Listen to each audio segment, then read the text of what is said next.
We're already dealing with a global virus ravaging the planet right now. I don't really want to read about one.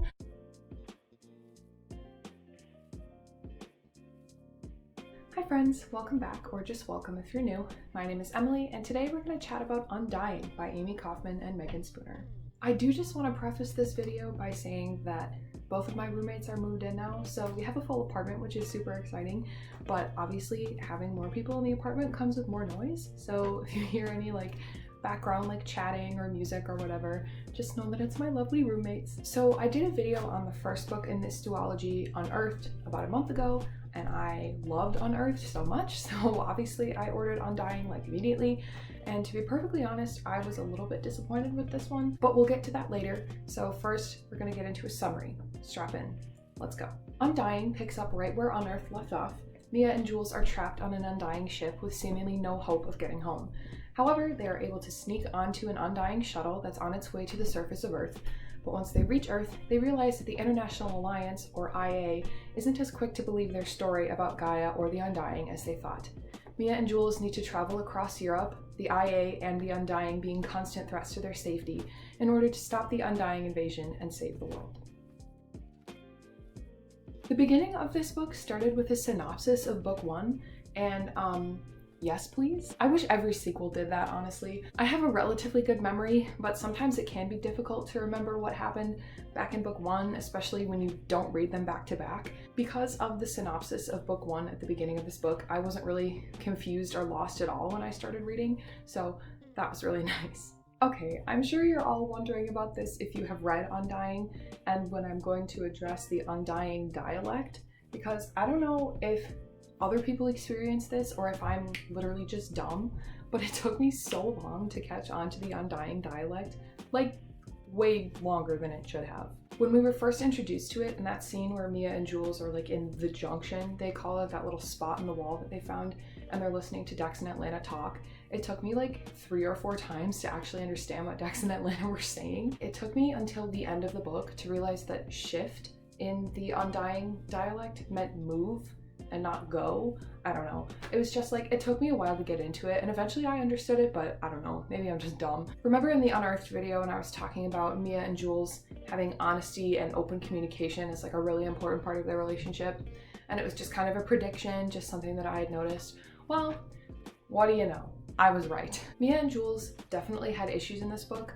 Both of them were concerned about how their relationship would work once everything was over, and Mia especially couldn't fathom a way that she and Jules could stay together. So obviously, they were having some issues internally with what their relationship would look like after everything was finished, but instead of keeping it all bottled up for the entire book, they talked about it. Sure, it took them a little bit to open up about it and figure out how to approach the subject, but they eventually did. And honestly, I think it happened way quicker for Mia and Jules than it would have happened with other characters. Mia and Jules are just so open in their relationship, and they're honest with each other, and they obviously take comfort in each other's presence and knowledge and skills. They just have a lovely relationship. I've really been hitting the jackpot with awesome relationships in books that I've read lately. I'm very excited about it. One little thing that kind of threw me off was that Mia and Jules' inner dialogue was literally just subtext, and it was just normal things that readers are usually supposed to figure out for themselves, but we couldn't do that here, which is kind of weird. I kind of had the same issue with Unearthed, where everything was just kind of thrown at us and we couldn't really form our own opinions. Obviously, there are some things that we can try and form our own opinions about, like the Undying, which I will talk about in a second, but just the normal relationship stuff and the dynamics between characters and what Mia and Jules are thinking, we just couldn't guess at any of that stuff. We couldn't gather our own clues and put our own theories together, which was kind of sad because I always like doing that and I couldn't really do that here.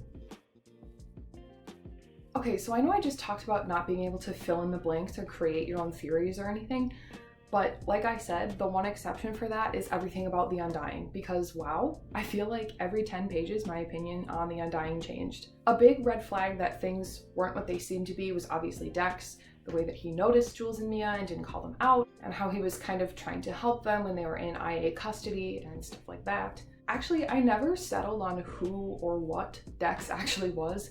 I didn't really come up with a concrete idea until we were literally told who he was. Speaking of being told things, the info reveal, Holy wow. It took me a long time to understand it. I had to reread it a couple of times because it was just a lot and kind of confusing, but also I felt like it was kind of satisfying too, because I literally called in book 1 that the Undying were just humans, and I feel like that's not a unique conclusion to come to. A lot of people probably came to that conclusion as well, but I was really excited that I was right. And also the info reveal with everything about the Centauri mission and the time warps and the storm and stuff like that, it was just really cool.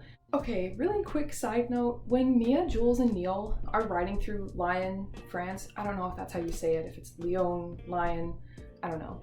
Anyway, when they're riding the train through the city in France and they see like the virus and they find out about the virus, I was literally on the verge of putting the book down because I was like, no, we're already dealing with a global virus ravaging the planet right now. I don't really want to read about one, but luckily it wasn't mentioned that much more often, which actually I did find kind of weird because it was supposed to be like a big point. It wasn't really delved into very much. But anyway, the point is that I did finish the book, so that was good. Okay, Mia about to pull the trigger on Atlanta? Wow. I discussed this in detail in my Unearthed video about how Jules and Mia are super averse to violence and they're really uncomfortable with it and really uncomfortable with having to hurt somebody. But here's Mia absolutely destroyed because Jules just died in her arms. Well, she thinks Jules died in her arms. She's facing her love's killer. She has a gun in her hand and she's ready to pull the trigger. It's such a switch flip for Mia's character. Jules even says earlier in the book, where Mia is lined up to hurt somebody, he says something along the lines of like, Mia wouldn't be Mia if she did that.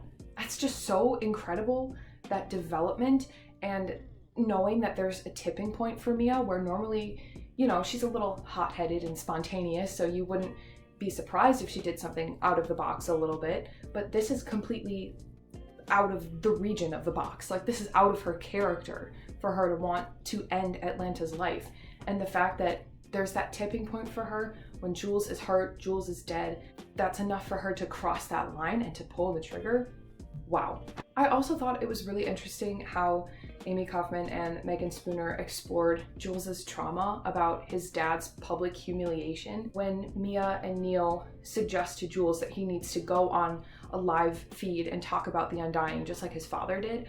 I got chills during that scene. It was just so emotionally intense. You could feel Jules's dread and his uncertainty and how shaky he was about doing it, but he still did it. And I think that really speaks to the strength of his character and the bravery of his character. Another thing about the Addison public humiliation drama, the hashtag I Believe in Addison website. I loved that. Quite a few pages in the back half of this book were dedicated to the hashtag I Believe in Addison and the resistance group that kind of formed around believing Dr. Addison, believing that the Undying were more than they seemed to be. And these people were just normal people collecting facts and evidence and protesting against the censorship of the IA. And I think that resonates so clearly right now with everything that's going on in the world, especially in America. It seems to be kind of hopeless in this country right now, and it's just so stressful and upsetting and terrifying.